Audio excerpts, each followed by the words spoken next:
नमस्कार दोस्तों, आज के इस वीडियो में बताएंगे CNA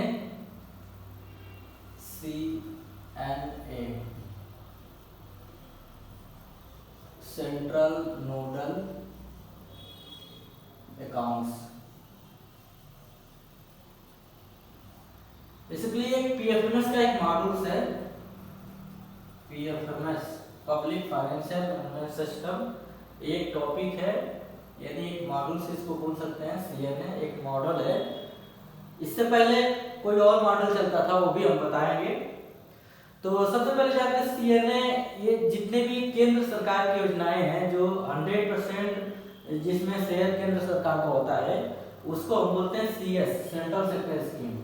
सीएस यानी सेंट्रल सेक्टर स्कीम। इसमें 100% केंद्र सरकार का फंड होता है। केंद्र सरकार यानी भारत सरकार का फंड होता है। ठीक, इसको हम सेंट्रल सेक्टर स्कीम बोलते हैं। अब मिनिस्ट्री ऑफ फाइनेंस ने जो डेवलप किया पीएफएमएस, उसमें एक और मॉडल आया है सीएनए। और इससे पहले स्टेट में भी एक मॉडल लागू हो चुका है जिसको हम एसएनए बोलते हैं, सेंट्रल नोडल अकाउंट्स। वैसे इससे सीएनए यानी जितने भी केंद्र सरकार की जितनी भी योजनाएं हैं उस पर सीएनए के लिए एक मॉडल लाया गया है। सबसे पहले हम समझते हैं कि पहले काम कैसे करता था और अब कैसे काम करेगा। तो पहले सबसे पहले जो भी सीएनए स्कीम अभी आया है मॉडल, उससे पहले जो पैसा जो पेमेंट होता था जितने भी राज्य हैं, तो होता क्या था कि मान लीजिए कि सीएस सेंट्रल सेक्टर स्कीम जो हुई थी, मान लीजिए कि हमारा प्रदेश यानी उत्तर प्रदेश को पैसे देना है किसी मिनिस्ट्री को। मान लीजिए फॉर एग्जांपल के लिए rural development RDD, rural development को मिनिस्ट्री है। मिनिस्ट्री दिल्ली में ही होती है, मिनिस्ट्री है मिनिस्ट्री। मान लीजिए कि इसके पास एक स्कीम है, ग्रामीण के लिए एक स्कीम है, ठीक। और उसको मिनिस्ट्री पैसा देना चाह रही है, तो देती थी कैसे पैसा कि देखिए होता क्या था कि मिनिस्ट्री अपनी एजेंसी बनाई थी। तो फंड फ्लो हायरार्की, जैसे मान लीजिए कि सबसे पहले जो स्कीम था सेंट्रल गवर्नमेंट, ठीक। उसके बाद स्टेट गवर्नमेंट,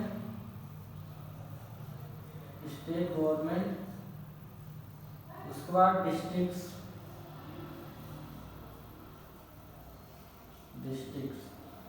तो होता क्या था कि मान लीजिए कोई स्कीम इस पे लागू होता था कि ये स्कीम इस स्टेट को पैसा देना है, तो जो भी मिनिस्ट्री पैसा देना चाह रही थी तो उसको एक एजेंसी बना दी थी।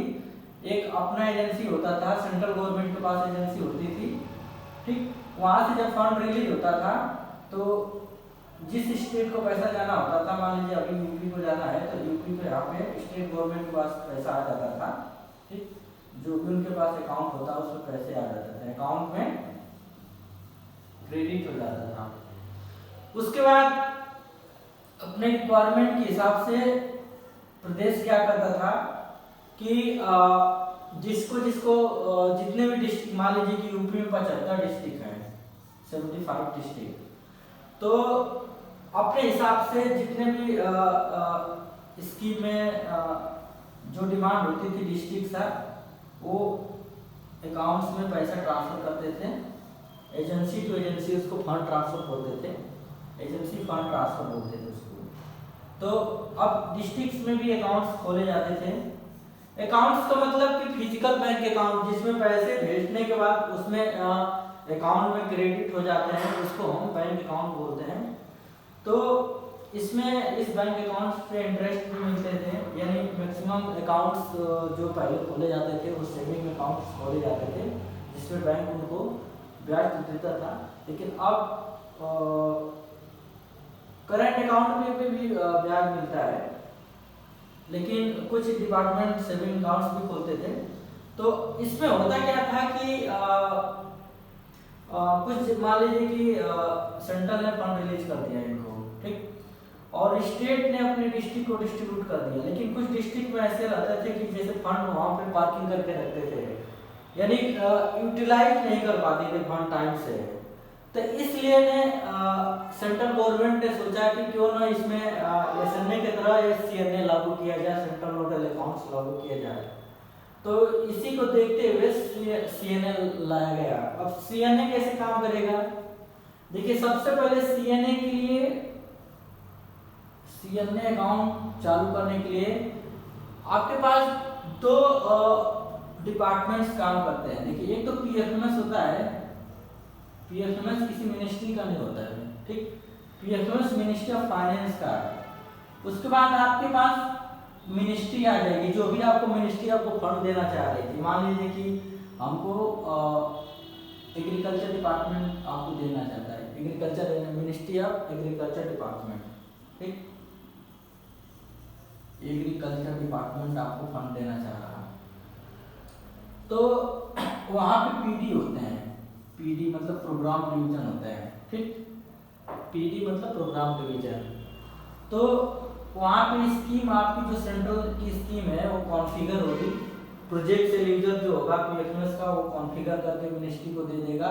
और मान लीजिए कि स्कीम कोड क्रिएट हो गया आपका 1970, ठीक, ये स्कीम आपका क्रिएट हो गई, फॉर एग्जांपल के लिए बता रहे हैं, ठीक। तो उसके बाद एक काम सीएनए काम ऐसे करेगा, मान लीजिए इसमें फंड फ्लो हायरार्की हम बना देते हैं। पहले सीएनए, ठीक, उसके बाद आएगा जेबीए, ठीक, और एक किसी फाइनली अगर चाइल्ड को देना चाह रहे हैं तो चाइल्ड को आ जाएगा, या आ जाएंगे यहाँ पे आ जाएंगे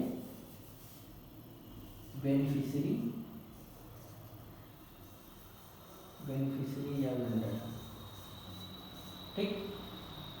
सीएनए मतलब सेंट्रल नोडल अकाउंट्स, जेपीए मतलब जीरो बैलेंस सब्सिडरी अकाउंट, यानी इसको हम बोलते हैं जीरो बैलेंस सब्सिडरी अकाउंट। अब देखिए सीएनए जो होगा ये स्टेट में होगा, यानी सॉरी सेंट्रल में होगा, सेंट्रल गवर्नमेंट के पास होगा सीएनए। और जेपीए जो होगा स्टेट गवर्नमेंट के पास होगा, स्टेट गवर्नमेंट के पास होगा। तो सीएनए में मान लीजिए कि एग्रीकल्चर डिपार्टमेंट ने आपको 100 करोड़ रुपया दिया, 100 करोड़ रुपया, तो 100 करोड़ रुपया इनके सीएनए अकाउंट में होगा, 100 करोड़ इनके सीएनए अकाउंट में होगा। और जिस स्टेट को देना चाह रहे हैं, मान लीजिए कि यूपी स्टेट है, यूपी स्टेट को इसमें से 10 करोड़ रुपया देना चाह रहे हैं, तो 10 करोड़ रुपया इनके जेडबीए अकाउंट में डालेंगे, ठीक, जेडबीए अकाउंट में डालेंगे। और ये इनके पास जेडबीए अकाउंट में आ जाएगा, उतनी लिमिट आएगी, ठीक, यहाँ पे भी इनके पास पैसा दिखेगा, लिमिट देंगे, 10 करोड़ का लिमिट देंगे। फिर इनके पास जितने भी डिस्ट्रिक्ट्स होंगे, मान लीजिए कि 75 डिस्ट्रिक्ट्स हैं, तो अपने हिसाब से जो भी उनका डिमांड होगा वो अपने डिस्ट्रिक्ट को डिस्ट्रीब्यूट करेंगे। तो बेसिकली ये जो है सीएनए का मतलब सेंट्रल नोडल अकाउंट, यानी एक लिमिट निर्धारित कर दी जाएगी, ठीक, उस लिमिट को आप खर्चा करेंगे जैसे एसएनए पे काम करते हैं। तो जब भी जीरो बैलेंस अकाउंट खुलवाएंगे, ठीक, इसमें आपको पैसे दिख जाएगा, फिर और फाइनली अपने डिस्ट्रिक्ट्स को पैसे ट्रांसफर कर पाएंगे, यानी वहाँ पर ड्राइंग लिमिट सेट कर देंगे तो उनको दिखने लगेगा। और डिस्ट्रिक्ट जब पेमेंट करेगा तो किसी वेंडर और बेनिफिशियरी को पेमेंट करते हैं, तो जैसे वो पेमेंट करेंगे तो बैंक को जैसे सबमिट होगा, 2 मोड से पेमेंट होते हैं, अभी तो ईपी आ गया है और डीएससी आ गया है। तो मान लीजिए कि डीएससी केस में आपने पेमेंट किया तो वो फाइल तुरंत पुश हो जाती है बैंक को, बैंक से प्रोसेस होने के बाद यहाँ से उनका लिमिट जो होगी, ठीक, यानी लिमिट वहाँ से डिडक्ट होगी और सीधे वेंडर और बेनिफिशियरी को पैसे क्रेडिट हो जाएंगे। तो इसमें क्या है, सीएनए में इसलिए लागू किया जा रहा है कि कि देखिए यहाँ पे तो फंड जब दे रहे थे हम, तो फंड पार्किंग करके रख ले रहे थे, ठीक। और वहाँ जब तक क्लोजिंग नहीं होता है तब तक पैसा वहाँ पे पार्क पड़ा रहता है। तो डिपार्टमेंट को मान लीजिए किसी डिपार्टमेंट को पैसे की जरूरत होती है तो टाइम से मिल नहीं पाता। लेकिन अब इसमें क्या है कि यदि आप फंड पार्क करके रखते हैं तो तुरंत डिपार्टमेंट क्या करेगा कि आपकी लिमिट तुरंत उस प्रदेश की लिमिट डिडक्ट कर देगा और किसी और प्रदेश को दे देगा, क्योंकि पैसा तो उन्हीं के पास पड़ा है ना, पैसा तो उन्हीं के पास पड़ा है। जिसको चाहेंगे उसको तुरंत डिडक्ट करेंगे वहां से लिमिट और दूसरे प्रदेश को दे देंगे। तो इसमें आप फंड पार्क करके नहीं रख सकते हैं, क्योंकि आपके पास जो आ रहा है एक्चुअल पैसे नहीं आ रहा है। क्योंकि देखिए इसमें बैंक अकाउंट जो है जीरो बैलेंस अकाउंट खोला गया है, यानी एक लिमिट आपको मिलेगी, आपके प्रदेश को पैसे नहीं मिल रहे हैं। पहले नहीं कि आपने इसमें पैसे आ गए हैं उसमें बैंक से हम इंटरेस्ट अर्न करना, इस पर इंटरेस्ट अर्न नहीं कर पाएंगे, ठीक। तो आपको टाइम से आपका पैसा खर्चा करेंगे तभी आपकी लिमिट आती रहेगी डिमांड के हिसाब से, और फाइनली आप अपने डिस्ट्रिक्ट को पैसे दे पाएंगे और जिस भी वेंडर बेनिफिशियरी का लाभ आप दे पाएंगे